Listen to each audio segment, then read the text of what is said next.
Eh bien, bonjour à tous, on se retrouve aujourd'hui pour une présentation d'une nouvelle application qui s'appelle Oise Mobilité, que je vais aller rechercher pour pouvoir simplifier tous mes déplacements.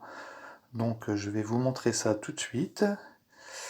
Donc, dans un premier temps, il faut aller sur le Play Store. Donc, ici, je vais cliquer sur le Play Store pour le lancer. Voilà, j'arrive sur Google Play. Et sur Google Play, je vais chercher Oise Mobilité. Donc je vais taper O-I-S-E, plus loin, mobilité, M-O-B-I-L-I-T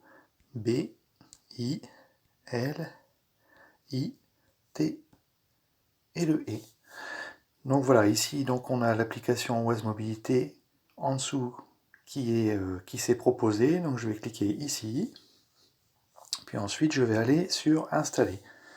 Donc cette application Oise Mobilité va vous permettre de vous déplacer dans tout le département de l'Oise sans aucune difficulté, puisqu'elle va vous permettre de vous déplacer, de trouver des solutions de transport qui seront adaptées en fonction de votre lieu d'habitation, donc des solutions de transport soit en train, soit en bus essentiellement. Voilà, donc ça c'est un gros avantage, c'est que ça vous permet de trouver des solutions pour vous déplacer en autonomie sans avoir besoin de dépendre de quelqu'un pour vos déplacements. Donc voilà, l'application est pratiquement téléchargée, encore quelques pourcents, et ça va être terminé. Donc il nous faut encore patienter un petit peu. Donc voilà, on y est presque. Nous sommes à 78%, 80%. Voilà, donc ça va être bientôt installé. Encore quelques secondes. Donc voilà, l'application a été téléchargée. Maintenant, elle va s'installer sur le téléphone.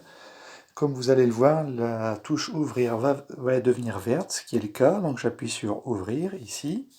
Et donc j'arrive sur Oise Mobilité. Donc Oise Mobilité, la première page, on peut se connecter en vert ou créer un compte juste en dessous ou en bas en blanc, continuer en tant qu'invité. Donc ici on va aller sur continuer en tant qu'invité puisque on n'a pas forcément besoin de créer un compte. Ensuite ici il faut accepter les conditions générales d'utilisation et la politique de protection des données personnelles. Donc on va cliquer sur accepter. Et où êtes-vous?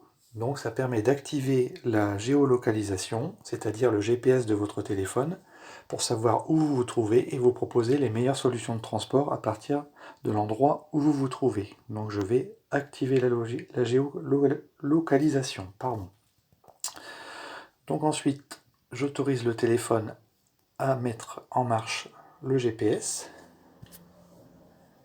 Donc ici, vous avez un écran qui vous demande de où vous allez et vers où. Donc de où c'est où est-ce que j'habite aujourd'hui, où je me trouve. Donc je vais cliquer dessus. Donc ici vous voyez il y a ma position qui s'affiche, ça veut dire qu'à partir de ma position, on peut trouver des solutions de transport. Mais donc ici je vais partir d'un exemple, je vais aller d'où partez-vous et je vais mettre par exemple Compiègne. Donc voilà, je mets Compiègne. Donc ici, je peux très bien imaginer que je pars de la gare de Compiègne, donc je clique sur la gare de Compiègne. Et donc maintenant l'application me demande où je vais aller. Donc je vais aller par exemple à la gare de Noyon. Donc ici je vais remettre dans où allez-vous, Noyon, N-O-Y-O-N. Voilà, donc c'est en train de chercher. Et donc ici je vais chercher la gare, donc la gare c'est ici. Voilà. Et donc ici on peut choisir partir maintenant. Donc là, on peut mettre qu'on veut partir donc maintenant, donc le 8 avril 2020 à 17h35, ou un autre jour. Donc par exemple, on va choisir un autre jour ici. Voilà, on va choisir le 9, donc demain. On appuie sur OK en bas. Et donc on a choisi le 9 avril à 17h. On va mettre un peu plus tôt, on va mettre 14h. Donc ici, je déplace l'horloge avec mon doigt. Hop.